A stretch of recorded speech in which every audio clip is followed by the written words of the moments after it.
Everything to Jesus. Jesus is blah blah blah blah blah blah blah blah. Jesus. And I was like, yeah, that's I don't like someone's you believe what you believe. I believe what I believe, but when it comes to that, I don't like. Yes, we need to pray for the people. Yeah, exactly. How do you pray? You pray in your way. I pray in my way because I believe in every way of praying is good. Whatever you believe is good. It's good. My God is good. Your God is good, What you believe is You'll be present in mine. So this is open forum, okay? You go. Is a video? See something too. Yeah, that's true. It's very like I'll get offended too if like people say, oh, why you're not pregnant yet, now you're not having baby. It's just like It's about yeah, personal. it's about Jesus. God like But when we talk about Jesus, it's our relationship with Him. yeah, true. Relationship, not religious. When we accept Him as our Lord and Savior. Yeah, how we John 3:16. For God so loved the world that He gave His only begotten Son, that whosoever believeth in Him should not perish but have an everlasting life. That's that's a relationship. It's not about your It's soul. not about religion. No, it's not religion. Yeah. Being born again Christian is about religion. We need to pray straight to Him. We don't use any like press. idol, rosary. We don't believe in that. Because God is jealous God. So Love God first. before anything else. Oh yeah. And then, what is the second commandment? I heard this one, sorry. Yeah, love God first. Because if you love yourself too much, God might, what's it called? I heard take them away from you because you love them. You don't love them as much as your God. Something like that. So you have to love your God. Yeah, it's in the Bible.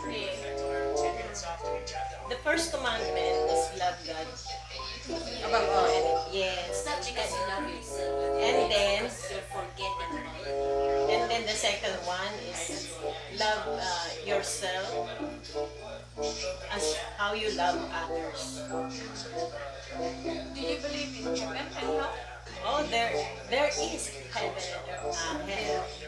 So do you believe in God punishing you if you do a bad thing, you're gonna go to hell?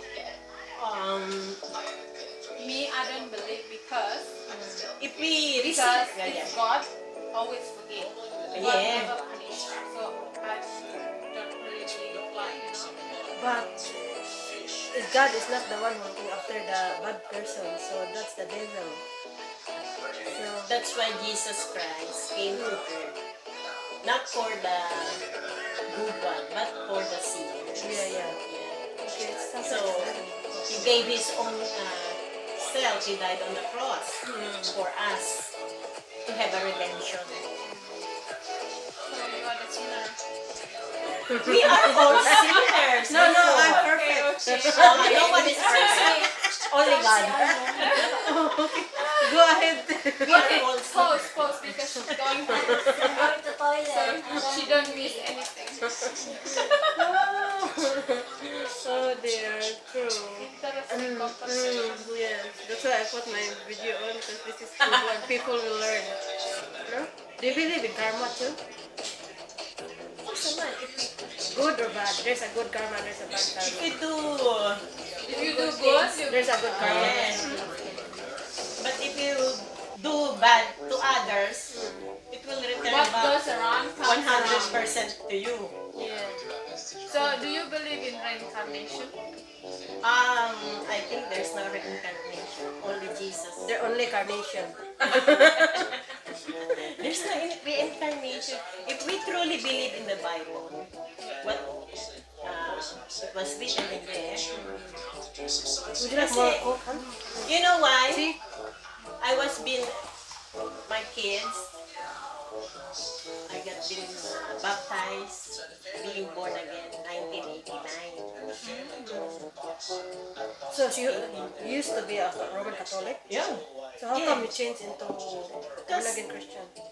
There's a friend, she introduced to me, she invited me to the church. And then I learned when we go, it's hard to explain. No, just, Lord give just me the wisdom.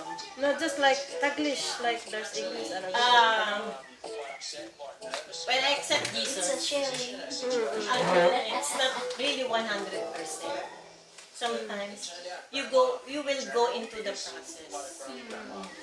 It's not automatically when you receive Christ, you will be good as in good now. No, you will go into the process. Step by step, one at a time. We went, there's so many trials, yeah, especially when they were still young. so that's why you feel like there's no Is God. it because, no, no. Your faith is more straightened with trials or what? Even I believe when I received Him, you still have your, Help! My help! you do what you want. Mike Yeah. and Ate Maria. Before, Yeah. before, I didn't, Lord help me. What should I do with this big trial, with this so many problems, financially and everything? I didn't go to Him. I do by myself. I do what, yung sarili mo, gagawin mo, and will do whatever I can do On your own decision. on my own decision, yeah. And then there was a time that I was in low, and then I didn't go to church. It's like you didn't Noni, ah? Really? Yeah. It's a bit long story. Make the Come on, story make cut. it short. Cut it to Oh, short. yeah. Make it short. And then when we transfer in, when Mylene all my kids got married, they have children, I go back. But I didn't go back to being a Catholic. Because I already knew that my God is a jealous God. And we don't worship idols, we don't do the rosary, anything. No sense. No. No. What is rosary? Rosary bead. Beads, when you do that, Hail Mary, full of grace, like that. Yeah, the beads, yeah. Like I don't know about Muslims. When I receive God and Jesus Christ, I throw out all our idols, the Santo Niño, the picture of Like this. That one. Jesus. Mama Mary. Yeah, we don't have that in the house. At first, I was feeling guilty. And then, there's we have a little Santo Niño. The head is This is not break, cut off the head. Every time I clean the altar, I put back the head and I pray to, sorry. It's not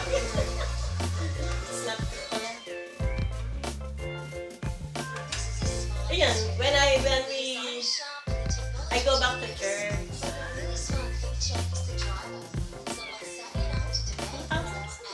lately, but I'm not more on the not until. Yeah. And now I do my devotion every day. Devotion is when we speak, it's already a prayer. When we talk about Him, He is here. He is here. He is here with us. You cannot see the Holy Spirit, Yeah. but you can feel it. Not until I have my... I pray to Him every day, Lord, ang may bahala. It's up to you. You will. I know I am healed by your stripes, by your blood. I am healed. And I feel. And He teach us. Teach me. Because at first, when I diagnosed it, my little miss, oh, it's nothing, ma'am. It's only a cancer. Yeah, I know. It's only a cancer. Wow, that's very tough. But Only. But at least let's say it's only a cancer. it's, I know, just a cancer. It's not a cancer. Yes, This that's is my not a bad. That's what you cancer. say. That's what I said. It's If you say it's only I was like, wow. It's okay. It's not. Did you say That makes sense. That makes sense. Okay. Yeah, but It's not the one day or like that or what? This one, right? Oh, so di ako, I'm not hysterical when I learn about this. but it's not love. Okay, okay. But look, that one. That's what. I didn't want that. That's alright. Next time. No worries. Side A, side B, maybe. Of course you are. That's okay. It's Interrupt ako ba? Yeah, sorry. Okay, keep going. Okay lang. Because of what they your day fifth. And then, May, June, the doctor told me, you need to do biopsy. I go to a biopsy, do a payment, everything, do the CT scan, ultrasound first, and then CT scan. Just relax. But when I learned how much will it cost us, $25? Ay, $25,000. Let's make them. Yeah. And then the doctor told me, the doctor here in gynecology, the one who do the biopsy, he sent me to the doctor in Sydney. It's an Indian. Yeah. And then me and Marky went there. It's hard because it's lockdown, yeah. But we went there very smooth. Everything went so smooth, yeah. Then we talked to the Nepalese doctor. He wants me to answer right away. What's your decision? Yeah, what is my decision? I'm thinking 25,000. Wow. And Marty cannot also make any decision, and Mylene is in the house at work. I'm a bit nervous because I don't know what to say, and where it's not the time. We need the operation before Soon.